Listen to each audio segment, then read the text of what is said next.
my daily retrospective. And my retrospective today is it's going to riff off yesterday's content a bit to kind of structure it in ways that I wish I had done yesterday. So broadly speaking, yesterday we spent the day rehearsing our pre-existing skills in the form of building up models that include state charts, that include representation of multiple types of agents, capturing mobility and mobility between different places. But as a general theme, the dominant theme yesterday was the area of hybrid modeling. And the previous day we had seen agent-based modeling combined with discrete event simulation. Can anyone mention to me what was that model we looked at? In fact, we built that combined agent-based modeling with discrete event simulation. Does anyone remember? Yeah, it involved people going to a clinic. Remember that when they drew ill, they went to a clinic. They presented for care. There was a care process that was delivered. It was either successful or unsuccessful. If successful, it resolved their underlying health complaint. If unsuccessful, they were still discharged, but with the underlying health complaint remaining intact. And there was a representational bulking. And we could look at statistics concerning the throughput of the facility in terms of patients coming out of it, as well as people's health status in the population. And I argued yesterday that shed much insight on certain research questions. Yesterday, we took a look at 3 different ways of linking up system dynamics modeling with agent-based modeling. And I gave a bit of an introduction, between half an hour and an hour introduction to system dynamics as an approach, because it's a rich approach.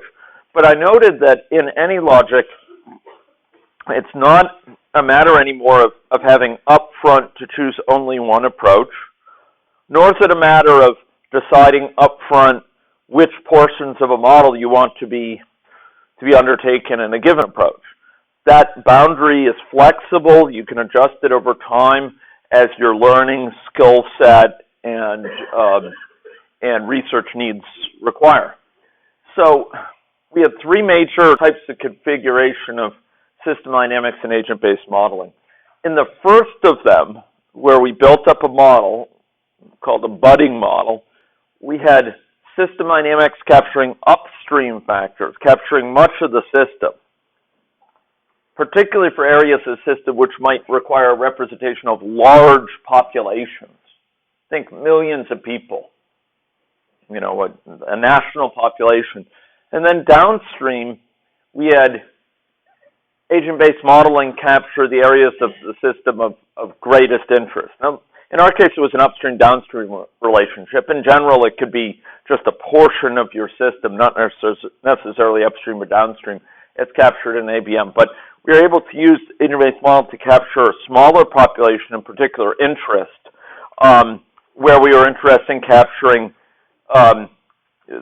information with the fine-grained insights that are possible through agent-based modeling, the capacity to ask about individual trajectories, the capacity to capture large amounts of heterogeneity, the possibility of capturing spatial location and network context, and the ability to capture situated learning and decision-making based on people's preferences, whether it's their preferences for care pathways or whether it's their preferences as far as different health behaviors in the context of incentives, like from imposed by programs or tax penalties associated, excise taxes that they pay on smoking. We can capture preferences and situated decision making in certain contexts in ABM with great detail compared to what we could do at SD. And so we were able to apply both methods to good effect. SD could capture the resource-heavy, large number of people, and ABM could capture the detailed representation of people in their biographies, their life histories.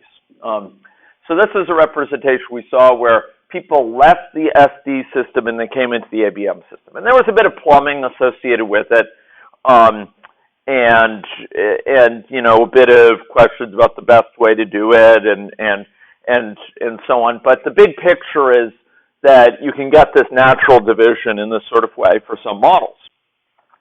And I would highlight that there's a model which I provided to you, which is in a folder here, which is called Beifengren.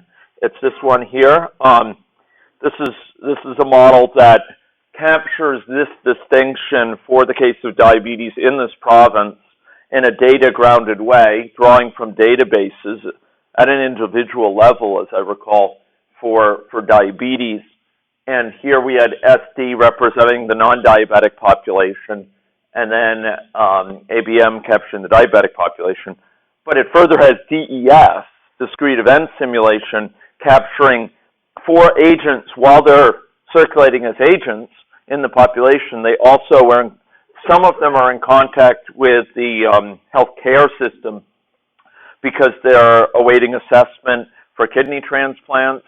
They are on the waiting list for kidney transplants, or they have a functioning kidney transplant.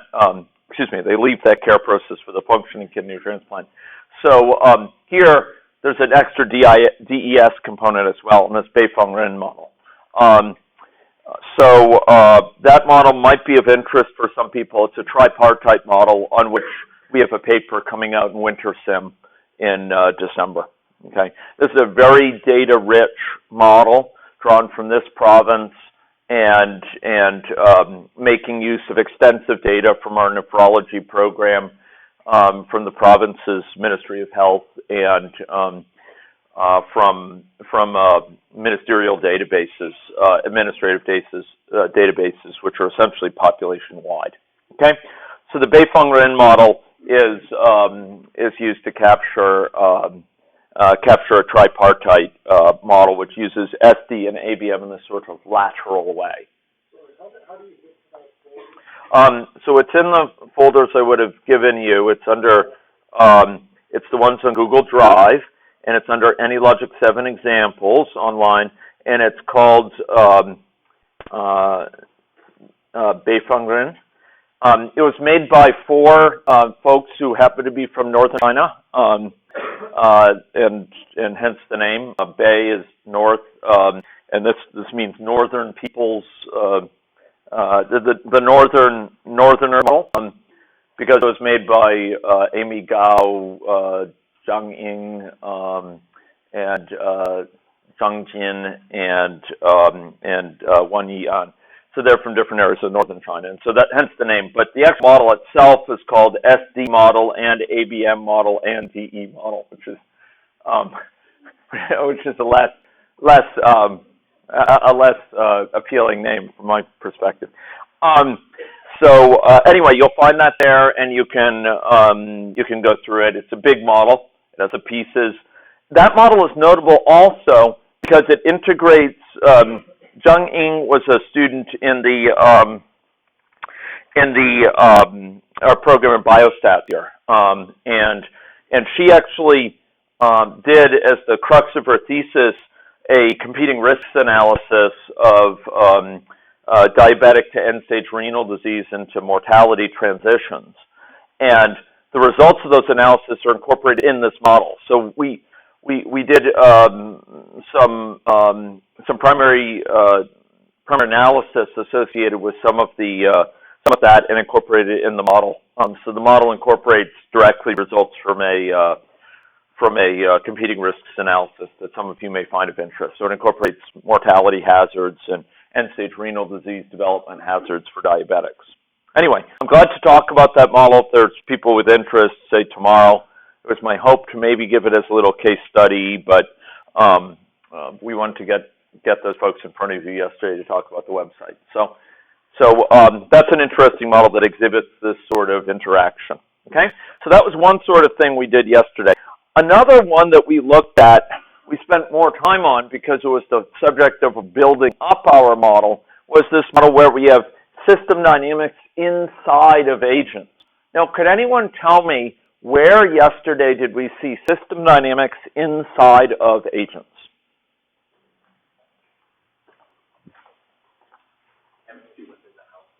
Yeah, we had these buildup of pathogen in workplaces. Are those households and workplaces captured with agents? With agents, though. They were inside of agents. You had system dynamics, right? You had system dynamics inside of agents. Remember that? So the homes and the workplaces and yeah, precisely. The homes and the workplaces were the agents. So, it was I put it out on the Google Drive site as I am wont. So it should be out there on the Google Drive site for you to download if you wanted to see my implementation of it. But here's our home. Here should be our home. Here we are. That's our home. Here we have a little system dynamics model associated with our home. It struck me that perhaps I didn't, I gave a bit of an introduction to system dynamics. Perhaps I should have spent more time explaining this. So this is a stock. This is an accumulation of pathogen. How does it accumulate? It accumulates it through shedding. There's a per capita shedding rate for each infected person. It figures out how many people are infected at that location, multiplies it by the per capita shedding rate to get a rate at which pathogen is accumulating here. So think of several people at their home who are suffering from a digestive disorder, which allows pathogen to accumulate, or think of several people at a workplace with MRSA. Think about a care home or something that's a workplace, and it builds up pathogen here. And then over time, that pathogen is deactivated through exposure to UV radiation or for cleaning processes that they undertake. So there's a mean pathogen lifetime. So it builds up through certain processes of shedding, and it decays endogenously over time. It's decaying. And I didn't emphasize it, but a key point here is that we could have easily put this mean pathogen lifetime out in Maine, and then we could have varied it for experiments. We've seen, for example, if we made real efforts to lower the presence of pathogen by cleaning, by effective measures within a facility, maybe by disinfection, how would it change the dynamics in our population associated with infection spread to people? So this was a case from a hybrid modeling perspective. This was a case where agents had system dynamics within them. Appreciate that? I should have used a better word. Does that make sense? Okay. Sorry, I'm not asking for a bit of your appreciation. But I'm asking, is that understanding clear? Yes. So, in order to run the experiment and change mean pathogen lifetime, you'd have to put that under main as Great question. So folks, let's suppose that you wanted to change mean pathogen lifetime as part of experiments, right? The easiest to do it would be a way. AnyLogic is a tool that affords measurability in your modeling. But here, we're going to change this name, okay? And we're going to see pathogen lifetime home, because I might want to distinguish it if it's based on cleaning to some degree, or presence of certain environmental factors that might lead to a higher or lower lifetime. Then I might want to distinguish it for home and workplace. So I just renamed that to home. And what I'm going to do is I'm going to promote it, as it were. Notice, by the way, when I made that change here, that I have to go and change it here. There is a mode in AnyLogic where you can change this name and it'll automatically update everywhere it's used, which is nice. You press Control-Enter and it will go and change it everywhere it's referred to. But this mean lifetime home, now that it has that name, what I'm going to do is I'm going to and copy that, or actually cut, and I'm going to copy it to main here, okay? And I'm going to paste this in, okay? Now, I just pasted it. It's not visible, located over here. My computer is exhibiting slow behavior here, but given what you folks have got, I'm going to complain. So here it is, and by virtue of that, by virtue of it being here, it's going to show up in experiments now. So that I'm going to be able to, in the context of experiments, I'm going to be able to vary this. So I might say, let's suppose we have a longer lifetime of pathogens, which is disadvantageous. What would the implications be dynamically when we simulate it, or if it had a longer lifetime, a shorter lifetime, so through assiduous cleaning we were able to lower the mean lifetime, what would the implications be? I could now vary that between experiments. Does that make sense? Okay. And here we can by virtue of that, we get one thing we will have to do, and I think it's actually going to, in this case, it's going to complain because we did up this here. Now that variable doesn't live here. You can see the arc is pointing to its absence, but it's no longer here. So what do I need to fix this up to now that I've moved it to main? Can anyone tell me? This .main path time lifetime home. It's now living in main, so I just have to tell it, hey, go look at main. Does that make sense? Oh, so you actually moved it, you didn't just copy it. No, I cut it and I moved it over there because you want it to use the one set by the experiment, and the one set by the experiment is living in main. Does that make sense? People okay with that idea? This is a very important point. If you want to modify your assumptions in your experiments, you need to encode them in a way that they'll be visible from the experiment. And the easiest way to do that is to make them parameters in main. Are people comfortable with that idea? Parameters in a person are set from where? To the initial. If you have parameters in a person, their sex, their ethnicity, their age, their income, from where would be set? Let's think back to Monday. Where would you set that, at least for the initial population? In the population. Because it's the population that creates the people. Main, if it has parameters, those are set in the experiment because that's what creates main, it will turn out. And today, we will see that in spades. We will see that main is, from the perspective of an experiment, main can be an ephemeral quantity, coming and going like dew on the grass. It will bring it into existence, it will run it, it will finish it, and it may run it again, and finish it again, run it again, and finish it again. The experiment is much longer lasting often than main. So, yeah. Is that why then, when you did that special experiment where you had medium and small population, in a sense, that was taking what was already there, but it was running it as an experiment, and like, well, you could change things in there, but. So in that case, the experiment was creating a new name. Well, it's just sort of. I'm not sure I fully. Don't worry, I don't know what. So each of these experiments will make different assumptions about can make different assumptions about the parameters that are defined by main. So if main has a set of parameters here, like the population size, like the population size, like the count of homes, like the count of workplaces, like the mean lifetime of the pathogen, we can, by virtue of those being parameters here, now we can vary the assumptions about those parameters within various experiments. So we could have a big experiment, an experiment that strained our computers yesterday. We could have a medium-sized population which exhibited interesting and rich behavior. We can have smaller populations which maybe we use for testing our model. Very important point.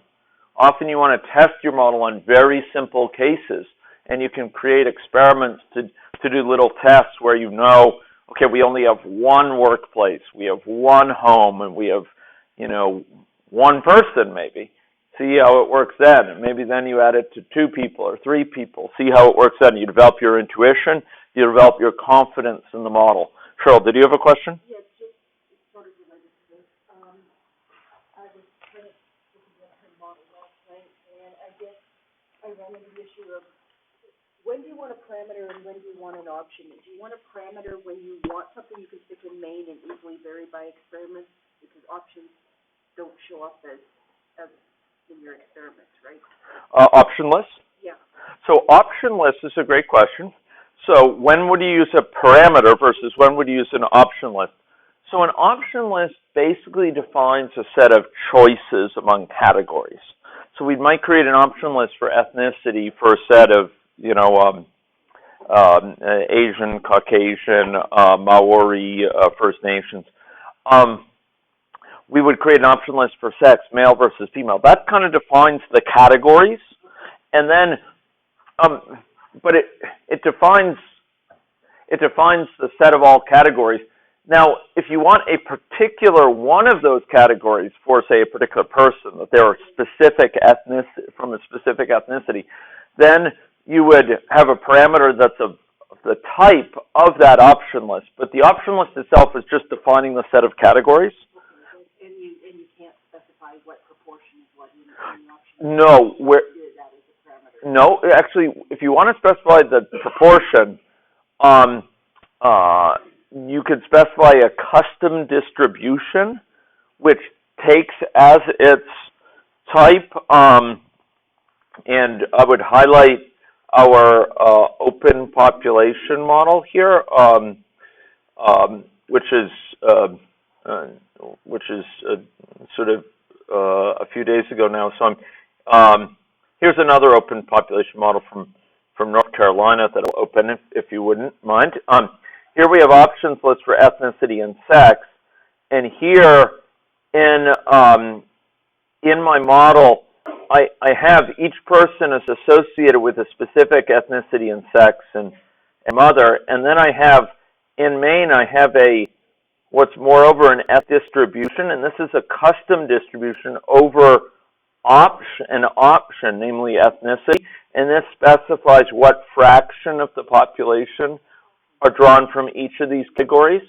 And then what happens is, in the population here, to assign someone's ethnicity, I draw it from this distribution. Does that make sense? Sorry, I'd forgotten how to pull it. Yeah. And where did you set up the custom distribution? I put it in Maine. It lived in Maine. Yes, Tiffany. So for number of observations, that doesn't have to be like a specific count. No. It's relative. It's a relative thing. So it automatically renormalizes this to 1. So if you have, 50 observations of one, 25 of another, or what have you, it's just the relative values, and it's treated as a histogram, and deduces from it a probability mass function, a certain probability that each one will be found. So this is defining a custom distribution. And observations, I think it's an unfortunate wording in the interface, because it might take it as implying that it has to be, some count of observations, but instead it's just a relative frequency. Is that helpful? Okay. Yes, Ron. Do you use, in a sense, this distribution approach to, instead of having a systems model where you have it by age, sex, ethnicity, you break it down into specific populations defined that way. If you just created a mix, yep, kind of weighted everything and it comes to free. Yep, and that's what's going on here. It's each person. So it's a very good question. I think perhaps what you're alluding to, Ron, is the fact that in a classic system dynamics model, you stratify that model into different almost layers, conceptually, according to age, sex, ethnicity. It's easiest to think of it as if you think about one dimension, because we have one layer of men, one layer of women, but in general, we might have many combinations, and for every possible combination of those, male 0 to 4 First Nations, female 0 to 4 First Nations, males 0 to 4 for Caucasian, et cetera, in ad nauseum, there's a layer of the model, right? In a system dynamics model, that's how you capture ethnicity in a way that allows you to really capture, uniquely the dynamics going on for each of those distinctive categories. And here we're not forced into that mold. Instead, we have a population that's this mélange. It's kind of this mixture of people with different characteristics. And this is really, really important because we can slice and dice this population up into any number of different subcategories. For example, we could say, tell us the number of Caucasians and non-Caucasians in our mix. We could ask, if you have continuous aging, you could say, tell me the number of children who are 6 months old and younger, right? We could total it up from the model. We're not beholden to, we're not restricted to, we're not straitjacketed into the set of specific categories. that was perhaps an unfortunate use of word, but into the set of categories that were imposed upon the model way back when. Instead, we can flexibly choose our own way of summarizing it, and according to the particular characteristics in which we're interested for specific analysis. It's not dictated on a per model basis. And Jeff, in the back there, likes to talk about zoomable interfaces, where you can, if you want, you could summarize across the entire population, right? You could total things up across the total population. How many people with diabetes total? But wherever desired, you can break it down in whatever subcategories you want in a very flexible way. And Priyesri, I don't know if Priyesri is in the room here. Priyesri has just arrived. So Priyesri here is working towards an interface that would work with AnyLogic to basically allow not the modeler to set even the visual. So let me make this clear. With an agent-based model, you have the inherent ability with that model to slice and dice it in whatever way you want. And that's really powerful compared to only gratifying it in predefined fixed categories that are built in, baked into it, hardwired into it when you build the model, as you do with a system dynamics model, an aggregate model, I should say.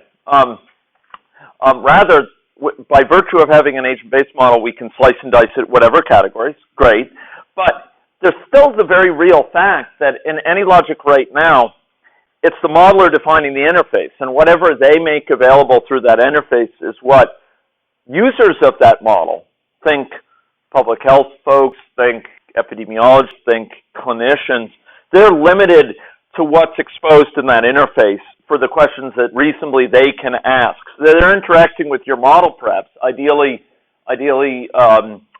through a browser or what have you. I would note TAs, I'd like by the end of the day today us to have a clear answer to George's question of how we can run models. Remember George's question yesterday, how can we run these models? How can other people run our models safely? Sorry? In a browser ideally, yeah. But even without a browser, just how can we distribute models so that people don't have to have AnyLogic to run them? They could still run them without AnyLogic in a way that they won't be prevented by their browser from viewing it. That's the... I did find it. Yeah. You distribute the folders that you export as a applet, you can run it from within Windows. Okay. If you find the Windows, that's good. you can run it from there. That's helpful. And Dylan or Kurt or someone else, if you could partner with him and just get a more complete answer, we could specify to the group about how to do it in general, step-by-step process by which we could tell people. Okay, but the point is that if you wanted to do that, right now you're beholden to the category someone happened to expose on the interface, right? So in other words, you have a certain graph that says for men less than 45 years old and older than 45, and that's all that's exposed to the interface. So if you're the modeler, sure, you can slice and dice it in any way you want, but how about for the general users? They're disenfranchised right now because they have to go through the same interface. And Priyesri is coming up with an interface that would allow you to do a zoomable configuration of the model. So you could any user could slice and dice it as finely as they want or to different categories and gain insights specific to their particular needs, rather than having to beg the modeler to go add a figure of such and such a sort. They could just create the figure on the fly by running the model. See, that in our world, that would be great because the policy analyst type team would feed into the really senior folks who want to know, all right, what if this program we're able to reach this many people? Right. They could do that then. Exactly. Yeah. And it would not require waiting until the modeler can add it to their docket of things to modify in the model. It gets the modeler out of the loop. And that is the power of Priesria's work. Yeah. I hope, Priesria, you heard that. Okay, good. So anyway, that's why I'm so excited about her thesis work. She's done a fantastic job and at several different levels, but that's where it's going. And Jeff has been a contributor, as well as my colleague Chris Duchin has been a fundamental contributor to that. And of course, the biggest one of all is none other than Priesri herself. So, in any case, so that was a bit of a reflection on models and stratification. So, Charles, does that answer your question? Moving up the call stack. Okay, I'm popping the call stack here. For those who are in Java tutorials, will maybe understand my reference to that. Okay, great. So yesterday we had that open population, or we had this open population model earlier, and I'm going to close that. Our attention right now is on this area of hybrid model. So we saw yesterday this hybrid model, which exhibited features of agent-based model, all the things like state charts, and then we also have these features of system dynamics model. Let me ask this, folks. I'm going to ask to see what your intuition is. Here's this model of our home yesterday. It's a system dynamics model here, right? You see that system dynamics model characterizing the endogenous dynamics, the continuous flow up and downwards of the amount of pathogen. I'm capturing continuous behavior, not merely behavior as in a state chart among discrete categories, but continuous behavior up and down of the amount of pathogen. While we were running this, we could see pathogen rise slowly and decay slowly. As people left the home for work, it would start to decay. Does that make sense? Okay, let me ask this though. Is there anything preventing me from adding a state chart to this also? A state chart that might indicate, whether the workplace is closed, it's closed to visitors, or whether it's now has a more aggressive cleaning schedule in place or less aggressive cleaning schedule. Can we have a state chart in here as well? Absolutely. There's no reason you can't have a state chart. You mix them together. That's the whole point of the hybrid modeling. You can combine them in a single agent even, have some state chart things, some stock and flow things. Does that make sense? Okay. So don't get caught up in the mode even of thinking that, one part has to be only system dynamics like an agent. No, it can be part system dynamics and part a state chart type representation. You could use messages. Yes. Question. Oh, yes, Jeff. I just wanted something in kind of particularly with Alan saying, well, that's all very well, but look how slow it ran. And I just wanted you to comment on the difference between having just a 1SD model in main, which represents versions versus having SD and agent. Yeah. So the performance implications of this are significant, but one thing to realize, and I didn't want to probe it in front of everyone yesterday, but one thing you should realize is that AnyLogic makes a very conservative typical approximation for how finely it has to. Sorry, let me de-geek. I'm going to try to de-geek myself now. My success in that is limited, as some of you have recognized, but I at least can try. So So it turns out that in order to simulate this over time in an accurate way, it needs to make some technical decisions concerning how finely it has to simulate it in terms of how far apart the time steps are.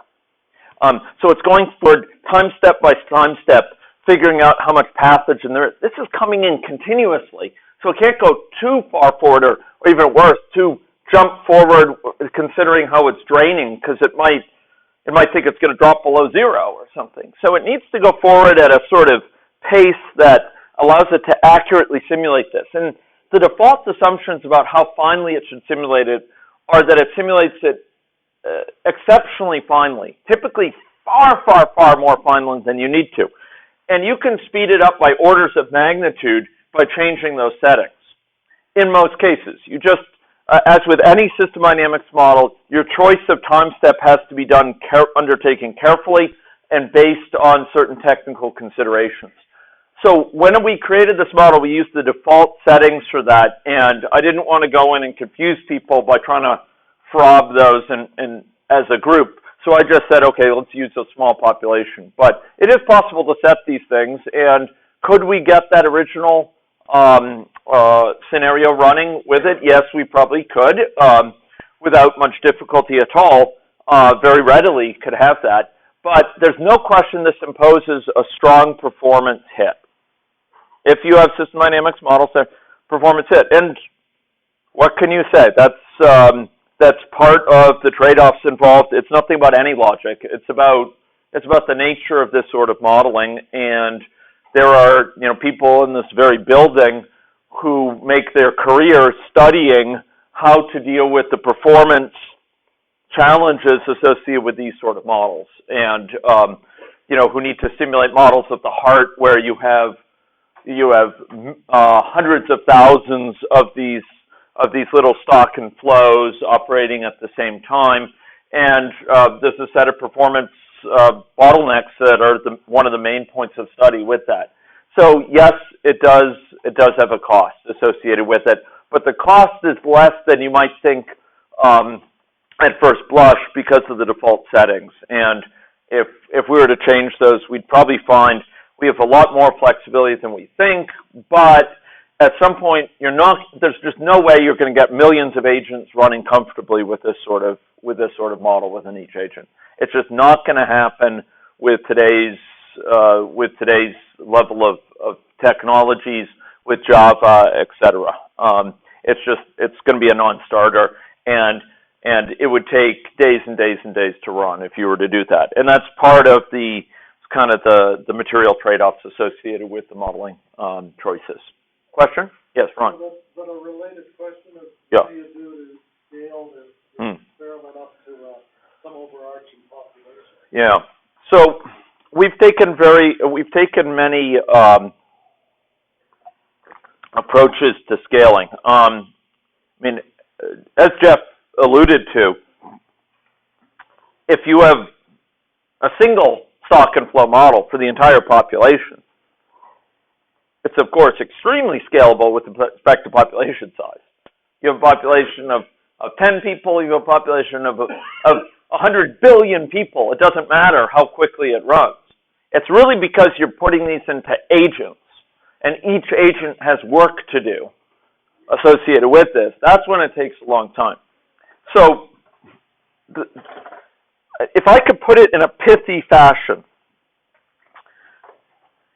aggregate models, or aggregate sort of population-wide system dynamics models scale super well with respect to population. It makes no difference, but scale terribly with respect to heterogeneity. I can go elaborate that statement, but I want it to be very clear. And heterogeneity can be heterogeneity in state, heterogeneity in characteristics, other characteristics like their sex, age, ethnicity, things that don't change much. Take age out of that. Age changes quick, as we all know. So system dynamics models are great with respect, high-level aggregate system dynamics models, great with respect to scaling by population, terrible with respect to scaling by heterogeneity. By contrast, agent-based models are great with respect to scaling with heterogeneity. Fantastic. but they're terrible. Well, I shouldn't say terrible. They're bad with respect to scaling for population. You double the population size, you at least double the running time of the model typically. Why would I say at least? Well, there's some plumbing related factors that have to do with computer science that you don't want me to tell you about, and then there's some issues having to do with networks. And if you connect people up in networks, each person may need to do work that is also dependent on the size of the population to some degree around them as a whole as well. So there may be, you double the size of the population, it goes up a little bit more than double. This is an issue. So what to do?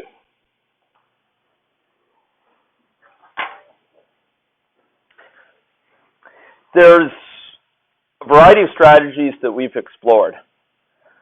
The strategy that a lot of people undertake, in which we have published on and shown that it's grounded, shown that it can be safe and principled, is the strategy of simulating subpopulations.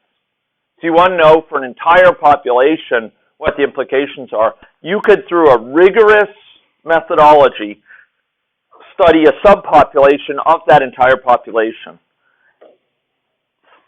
Investigate the outcomes for that subpopulation, and then, again, in a principled, rigorous way, deduce from that what the results would correspondingly be for the entire population. This is very common. And as a pragmatic matter, we very commonly take a model that we're going to simulate for the whole population of interest. Maybe it's Saskatchewan or whatever. And we simulate for a small subset for quick runs, for experimentation. And then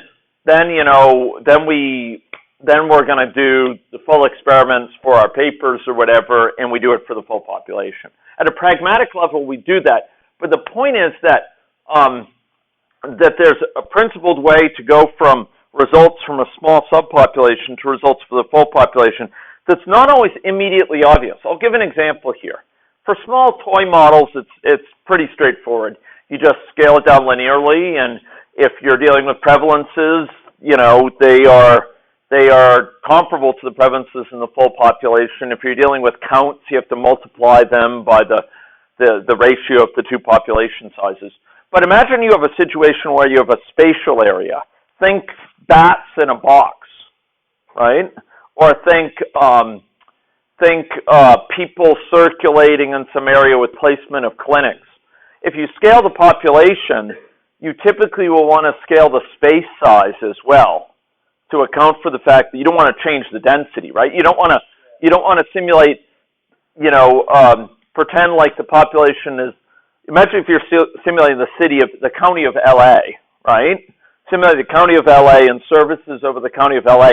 You don't want to say, oh, we're going to assume LA is 1/10 its actual population for this experiment, and we'll simulate that and still keep the county size as it normally is.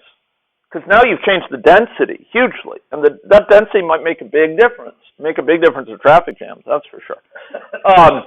And that's one example of an implication that might not be obvious. So instead, we scale these things in rigorous ways. And we're fortunate in this room to have two individuals trained in physics, one of whom I'm looking at right now. And in physics, it's a routine matter, or at least it has been historically. I don't know if the proud tradition continues, but of doing dimensional analysis on your models and essentially deriving the scaling relationships. If you had a small version, think about a bridge. If you had a small version of the bridge, it doesn't mean you shrink everything in the same way. You design it in such a way that it's representative of the full bridge, but that doesn't mean shrinking everything by 1/10. It may mean shrinking some things by 1/10, shrinking some things by the square root of 10. And there's a principled way to do this, and it allows you to go from that small model and say, we're going to see results that are comparable to what we'd see with the big population. So I published on this area. I'm shocked that no one else has really published a lot on this area because it's a very practical day-to-day sort of thing. You simulate with reduced scale versions of the population, and you figure out how you're going to create them based on some considerations which involve considering the sort of the dimensions of the quantities involved. So the short answer is we work with smaller populations for a lot of our cases. Sometimes we do that, and then when we really need it, we simulate it with the full population. But sometimes we just work with the small ones, and then we can extrapolate what it would be for the large population in a principled way. Is that helpful? Yeah, yeah. Okay. Also, it resonates with when I was an engineering student, going on for like 35 years or more ago. We used to get into dimensional analysis, especially in hydraulics. Mm-hmm. And yeah, that's beginning to. Oh yeah. Yes. Yes. And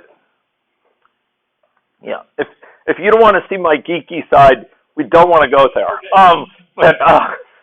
But that's like, yeah, that's a really interesting area, and I can get very, very excited about that.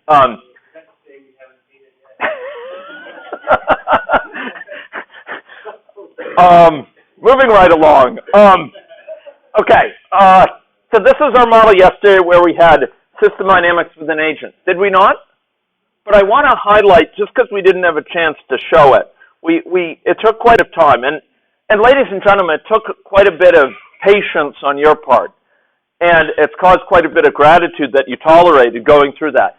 That was a model right at the edge of what I think is possible for this sort of group. And I'm really impressed that people survived it, and got it working, and that you didn't walk out the door. That's great.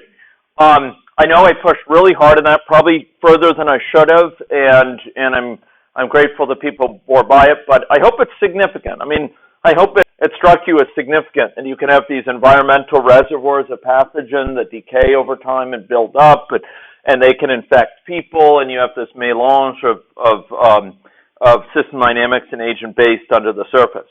But there's some other neat models I just want to alert you to in our compendium. So one of them in my set of examples I've given you is called CTL state variable. And this was the result of some earlier work that we were doing with a graduate student in my group. And this is based on a published model concerning viral dynamics within an individual. So here we have a stock and flow model. Some of you will recognize this as system dynamics, is rendered in the AnyLogic style.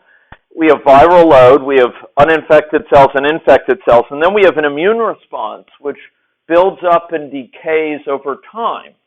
There's immune memory captured, and then there's turnover of the cytotoxic T lymphocytes, the CTLs here, and the CTL kill off infected cells. Thereby, they try to control the level of viral production that results, and through lysis as producing new virus. So viruses come in from the external environment. They lead to buildup of virus. The virus infects cells here. That built up infected cells which undergo lysis. They split apart and they release free virus. But those cells, also the presence of the infected cells, trigger buildup of immune response, which exhibits immune memory and which kills off the infected cells. And ultimately, the body's immune response in a person with a strong immune response, it suppresses the infection. It brings down the viral load ultimately. But it takes time, and the virus can multiply, and you can have high levels of viremia exhibited before it's really well controlled. So here we have this immune response that's endogenously simulated. And there's other models I've included with you, including some with a late colleague who is an immunologist in CADM Provincial Labs in Manitoba, which involve quite articulated representations of immune responses with respect to different conditions. We've looked at chlamydia and flu in quite some detail, and have models that we've contributed in those areas. So here you're capturing the dynamics within an individual associated with infection. And if you run this model, you'll find that that individuals in it are coded so that their color describes the amount of viral load. So they're arranged in a network. These are individuals, each of whom is an agent. And we start with one individual getting infected. And I'm going to speed it up, and there you see them expanding. So they expanded. They became very red because they had exhibited high viral levels. And they're shrinking right now. This width of the circle is proportional to the strength of their immune response. By blowing up their immune response, so they turn red, that means their viral levels, our immune system responds, hence the circle grows. Their immune system suppresses it, hence the circle turns white, and then the circle shrinks as their immune memory is slowly dying down due to waning of immunity. The infection is spreading across the network because it's being transmitted to neighbors. And how is it being transmitted to neighbors, ladies and gentlemen? It's transmitted to neighbors through this flow, virions from neighbors. And that flow calls, as I am wont, a function. And this function computes the amount of viral load that is obtained from neighbors. So let me highlight that again. It's total viral load of neighbors. And total viral load of neighbors just iterates over the set of neighbors. If there's none of them, there's a viral load of 0. For each neighbor, we're accumulating the viral load in it, and we're returning it. Okay? So here we have persons in a network. The persons are agents, and we have system dynamics within each person. But I'd like to show you something more than that, ladies and gentlemen. Yes. Yes. Yeah? Individuals already know to what extent the immune response will be mounted in some individuals. Yep. When you put 100 people, so they can have a different. That's right. Exactly. Not, I mean, to any logically, you would think that yes, the viral load essentially trigger a something, but it's not necessarily escape. That's right. Some individuals may mount on some or not known that's the kind of Exactly. I just wondered how these models would capture that. It's through the C parameter, and we've done exactly that in this model. So the C parameter reflects the degree to which the presence of the triggering, the presence of infected cells really stimulates an immune response. And that was one of the key things we wanted to capture in this model, is the effect of heterogeneity in immune response. We know people within a population, because of the depredations of age, because of the presence of immunosuppressants associated with transplants, because of immune-involved infections such as HIV, because of adverse effects of behavioral health issues such as smoking, alcohol use.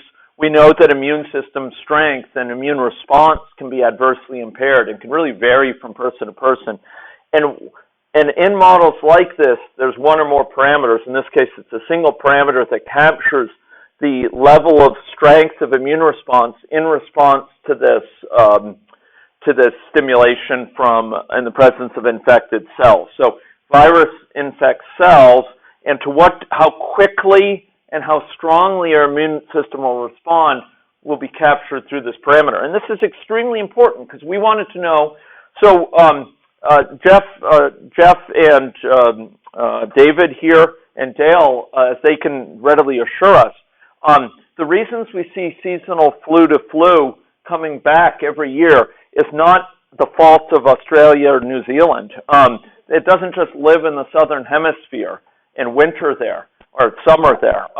Instead, it lives through our summers in nursing homes, in hospitals, and other areas where people have adverse immune conditions. And we could capture the effect of that heterogeneity immune response on population-wide spread of infection by capturing within an individual the dynamics of their immune response in response to infection.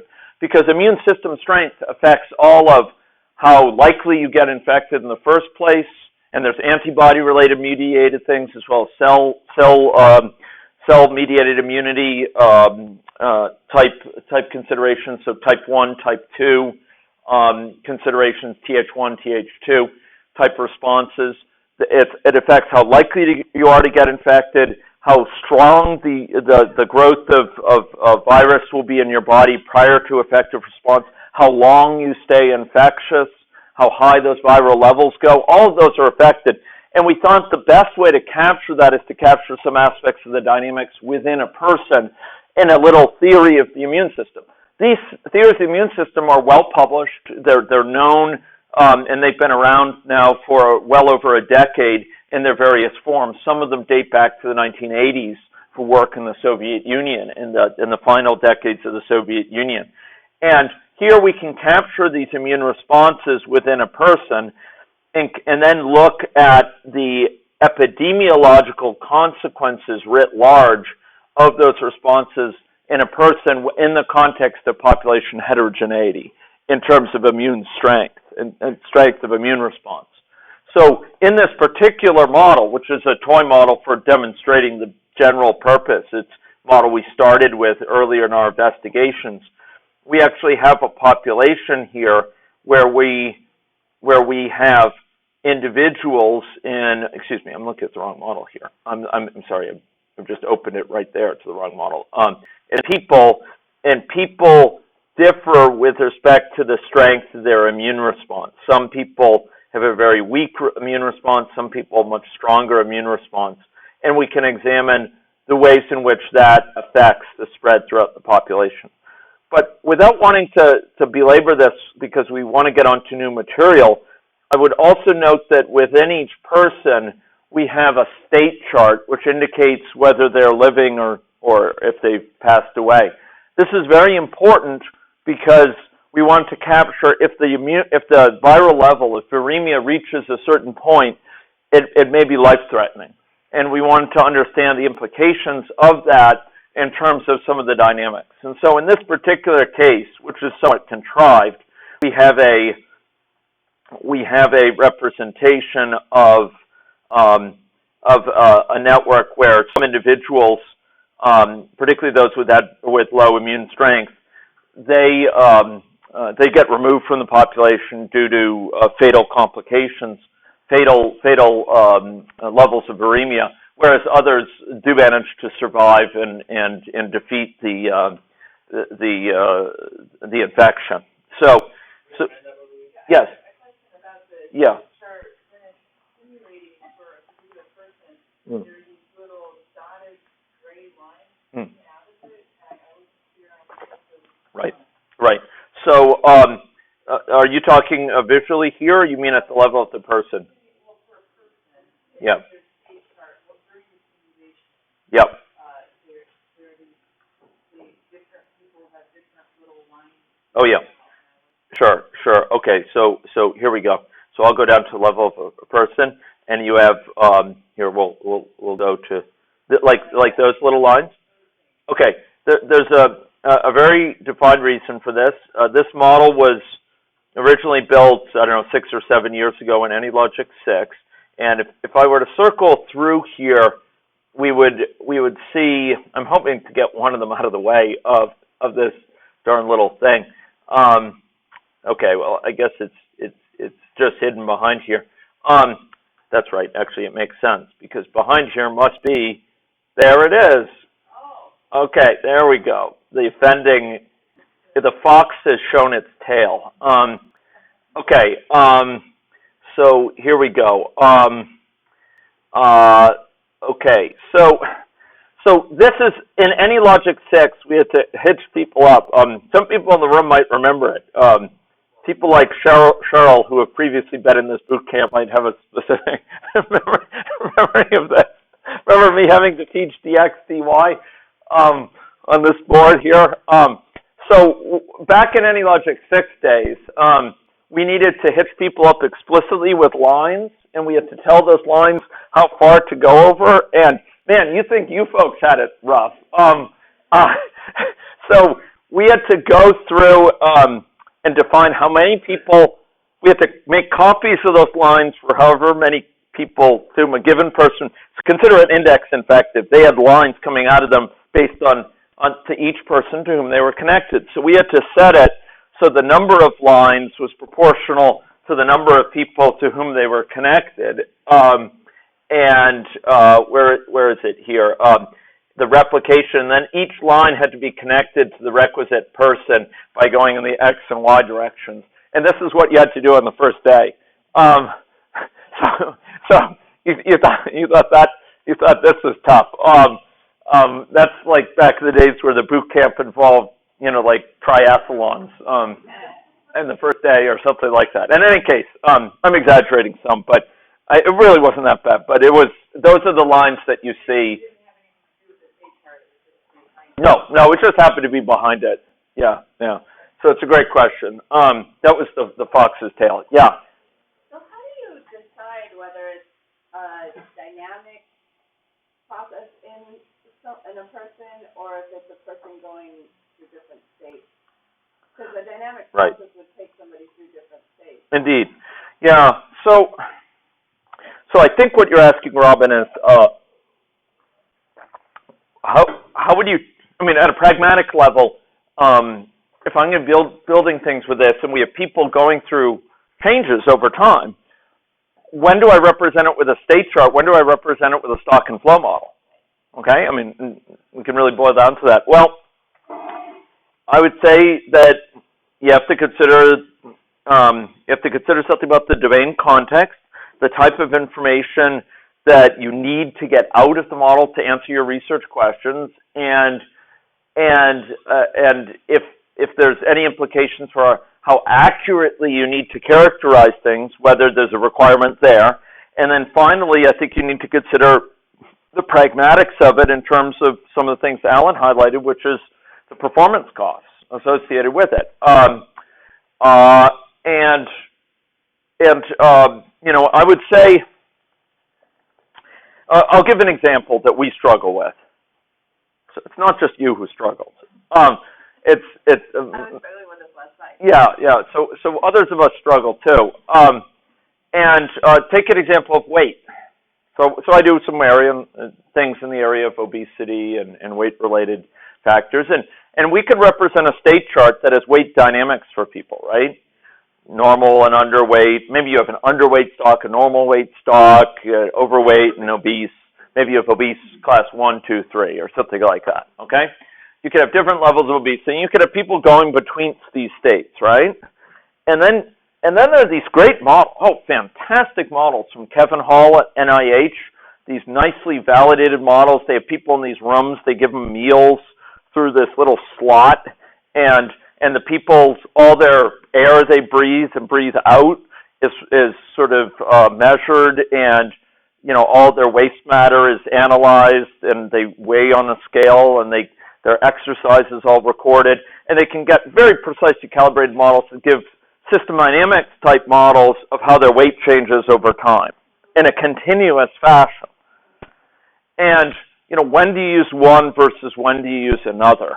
Well, sometimes there are certain factors with a state chart. With a state chart, you're dividing it up often into broad categories, and sometimes that's sufficient for your needs. Sometimes you have information about the rates of change at that level that you don't at finer grain levels. Sometimes you don't really you're just not so interested in the dynamics of that you want to spend a lot of time invested in representing a detailed representation of the dynamics. On the other hand, sometimes the stock and flow representation, capturing it like that, allows a certain unity to it. So if you have a stock and flow representation of weight change over time, the two inputs of relevance are basically energy in, energy expended, okay? So it's like how much physical activity you're getting and energy expended associated with that. There's some basal metabolic rate, which is sort of for your body, how much is it burning at base, and you can measure that. And then there's some energy taken in via food, okay? And there's some other things with food-nutrient balance and so on. But in the simplest models, it may be just energy taken in via food. Just a couple of things. You could capture wide variations in weight over all those different weight categories. You don't need to assign different rates to go between obese class 1, obese class 2, and back and forth, and obese class 2, obese class 3. Those might involve normally different weights, whereas here we have one theory for sort of weight change that's captured through Kevin Hall's models. And that may be useful if your interest is a lot on the weight change area to capture it in sort of one of these more detailed theories. On the other hand, that's not going to scale that well to millions of people. It's just not going to work well. And there really you could do with a state chart much more effectively. So I think it has a lot to do with your research question. It's a lot to do with how much detail do you really need, and do you want to go lighter on that detail if possible? I would generally say starting with a state chart is easier. It's a lot easier to start with. It's less technically demanding. And if you have data that will go into that level, if that meets your needs, why not start there? And if you decide through your investigations you really need more detail about weight, then you might think about putting in a more articulated model of weight change. But I would say, as a general rule, start very, very simple so that you don't need to put in all this effort and find that's actually not the key thing for you. Does that make sense? I know those are generalities and a little bit of truisms, but I think they really get to a very important point, which is we only have limited time. Put that time into the things that are likely to yield the greatest benefit, and often the ways in which you assess that reliably is to have some experience with a rough and ready model. And don't get caught up in the sense that the model's not ready for any experimentation until it's plausible, until it will, pass the red face test with all my colleagues. No, you want to start building your intuitions about how things work with a model, even if it's a caricature model up front. You want to start working with a very simple model to develop your understanding, even if it's not yet ready for going in front of a group as a complete model, a complete theory. It gets you started in your thinking, and then you can better figure out where you want to put your time. Is that helpful? A little bit? Okay.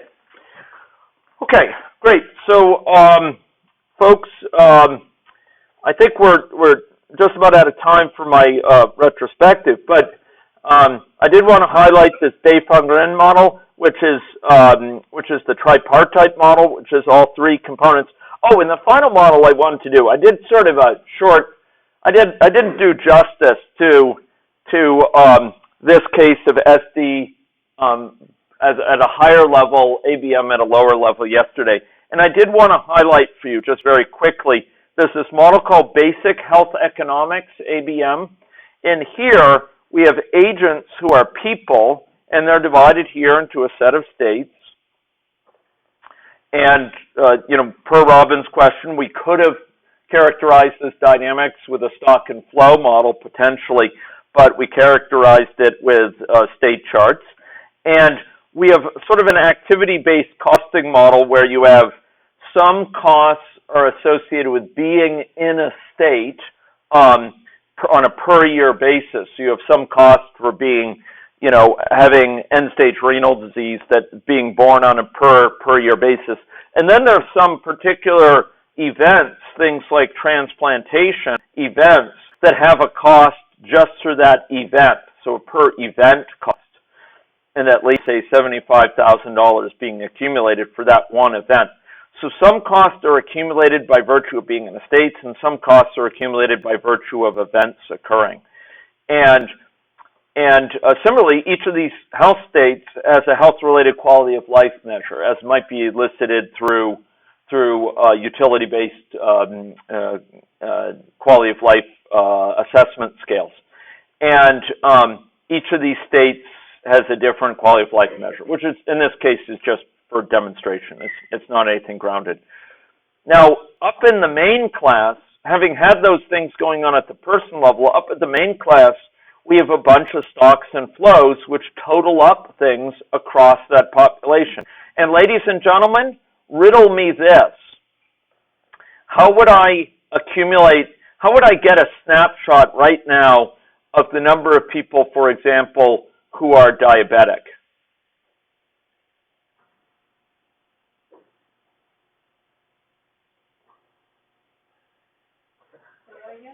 How would I get a snapshot of the number of people right now who are diabetic?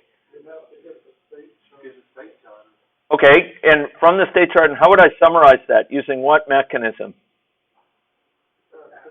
Statistics associated with the population. So I could total up across the population, for example, cost per year for each person in the population. I could total up the number that are normal glycemic or that are pre-diabetic, for example, count of non-diabetics, count of pre-diabetics. I could specify that here. And those in my Java tutorial will know that I had to kind of contain my loathing that came from writing expressions like this here, because really there should be a count item dot is non-diabetic that I should be calling. I shouldn't have this long expression, to be very clear.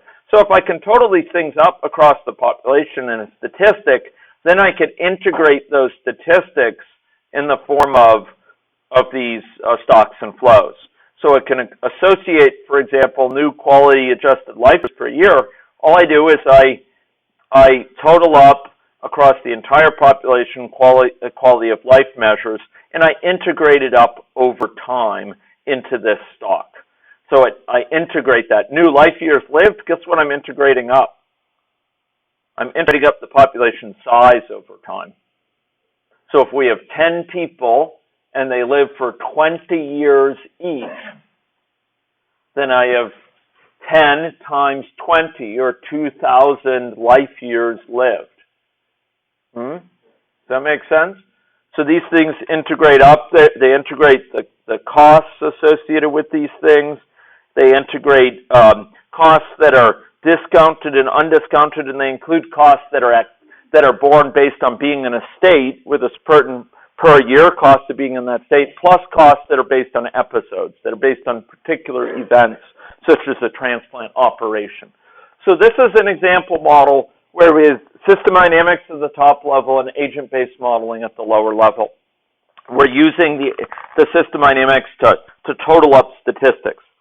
Now, that's not the only possibility for that sort of integration.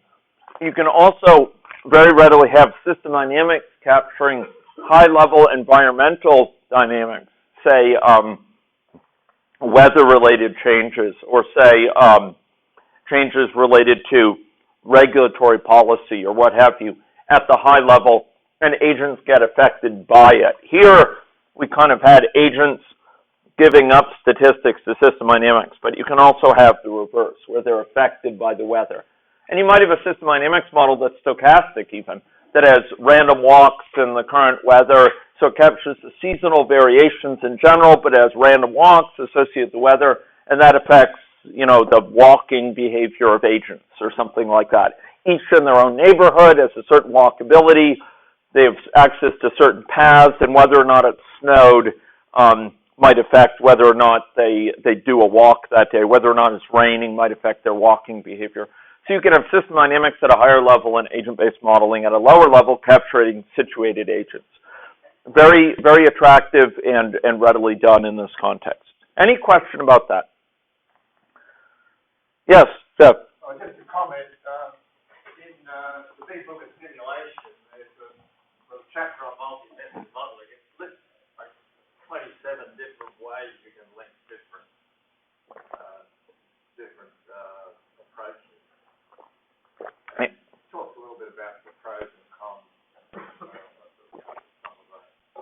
That's great, and I would note that while some of you have mentioned that, raised questions because the book is AnyLogic 6 geared, those sort of conceptual things, most of the book content will still apply fairly readily to AnyLogic 7. I placed on your site, the bootcamp site, a sheet, 2 pages, I think, 2 or 3 pages, which lists systematically differences with AnyLogic 6 and 7. And they are collectively significant, but individually very modest. And so most of the stuff in that book would apply fairly readily to AnyLogic 7. If you take a look at my list, you might be able to realize the areas where, you have to turn the A into an AE or something like that. And secondly, those sort of conceptual matters that Jeff just mentioned, those translate directly over. In fact, in AnyLogic 7, the barriers to doing multi-method modeling dropped another significant amount. And so it makes the issue even more pressing. And that sort of conceptual sort of suggestions about ways to combine them could be all the more sort of relevant in this context, because you don't have as many practical barriers. Okay? Yes, question. A little bit more general, but Yeah. When you go to a model that you're new to, I know that there's a description and the different tabs, but is there a place where you would go that, you know how NetLogo has like an info tab that you could get a sense of the dynamics that are being modeled before, how you could sort of study it for... Indeed. Yeah, there's a couple different options for this. Great question from Robin. Question was, in other packages like NetLogo, there's a place to put descriptions for a model. Is there a similar place in AnyLogic? Descriptions in AnyLogic, and if you were to go to a model for the first time, how would you kind of get oriented with respect to the model? I would go to three special places. One thing is, for the model as a whole, as well as for the various pieces of a model, there are areas that are called description areas. And this particular one is blank. We should really fill it in. But this can describe the model as a whole. You can put in, this is a model designed, to highlight in a skeletal fashion, the creation, the derivation of health economics related quantities. From an ABM. So here you can put a description. That's one place. Another place that things are often put as a kind of documentation mechanism is in the experiments. And we saw that actually with this CTL state variable. I guess I closed it now. But we actually had sort of in the experiment, we had some description of the model and what was based on, et cetera. Yeah, you add it on there, so someone running it will get to see that. The third place, and this is important, and we're in triage mode today, so I'm glad to weave this in somewhere. It's very important you get this. If you go to Tools, if I were to get a new model, I'd be tempted to go to Tools, New. I'd say Create Documentation, create it in PDF format, sure. Do I want to include all these sort of things? Do I want to include information in the presentation? No. Do I want to include information on controls? No. On state charts and charts? Yeah. Do I want to include it for these experiments? No. Maybe I just want to include it for the basic model mechanisms. And I could say Finish. And now it's going through my model. It's systematically sort of taking all these different pieces of my model, and it's generating documentation on this. And it's telling me, it's giving me a little picture of things and telling me, about the various stocks in the model, et cetera, the elements and their properties, giving me information about about some of the formulas used, et cetera. So this is not a bad place to also start, would be to sort of look through this. Now, you have to be a bit choosy for what you want to display because it's a lot of information, but by including certain things in here, you can spot, for example, code where you might not have expected it. You could spot all the places where there's code in the model where actually someone had changed something. And they're trying to work to improve this over time, but I think it's not a bad starting point for getting some overviews of the model. Okay? Yeah. Sure. You go to Tools, Create Documentation, and I sense a nugget for Camelpreet here. Yeah. Tools, Documentation. Okay? How do you get the selection of items? Yeah. Okay. So you do Tools, Create Documentation, and then this first page just lets you pick things about the format it should be in. You go to Next, and here you can sort of say what high-level sort of structures do you want to include on which high-level structures do you want to include information, and then what types of information do you want to include in your description? Presentation-related factors, control-related factors, very general things, et cetera. So this is where you get down to the specifics of what to include. Precisely, yeah. Yeah. Again, there's an attempt to try to improve this so it's less overwhelming, but right now it still provides, and let's put it this way, I would say each is imperfect. Just look at the model interactively as imperfect. This is imperfect, but collectively they're less imperfect. Okay, any other questions? Yeah. But just that would be a good tool then to bring up, and if you wanted to ensure that the documentation on your particular model was relatively complete, then you could use that and print it out and then see where you could go back in and increase increase sort of the coverage, the documentation. We never mentioned this thing. Yeah, absolutely. Absolutely. And most importantly, folks, I think you have a sense, in my view, one of the bigger shortcomings of AnyLogic. AnyLogic has shortcomings, some notable ones, and one of the bigger ones is that it's easy to get lost in a model in the sense that there's all these things hidden in different places, these events and these transitions and these states and these startup actions and all these different things. And this is one way to look at it all at once in a single thing of documentation, because it trawls through all of that and collects it. And so rather than kind of poking around and expanding this, you could see it all in one place. I will say this, folks, one other thing, just speaking about sort of exploring a model and finding things. I think a real shortcoming in this current version of AnyLogic that they're trying to resolve for the next one is this advanced tab. Occasionally you use it. Do you remember when we used it? Do you remember when we did something advanced?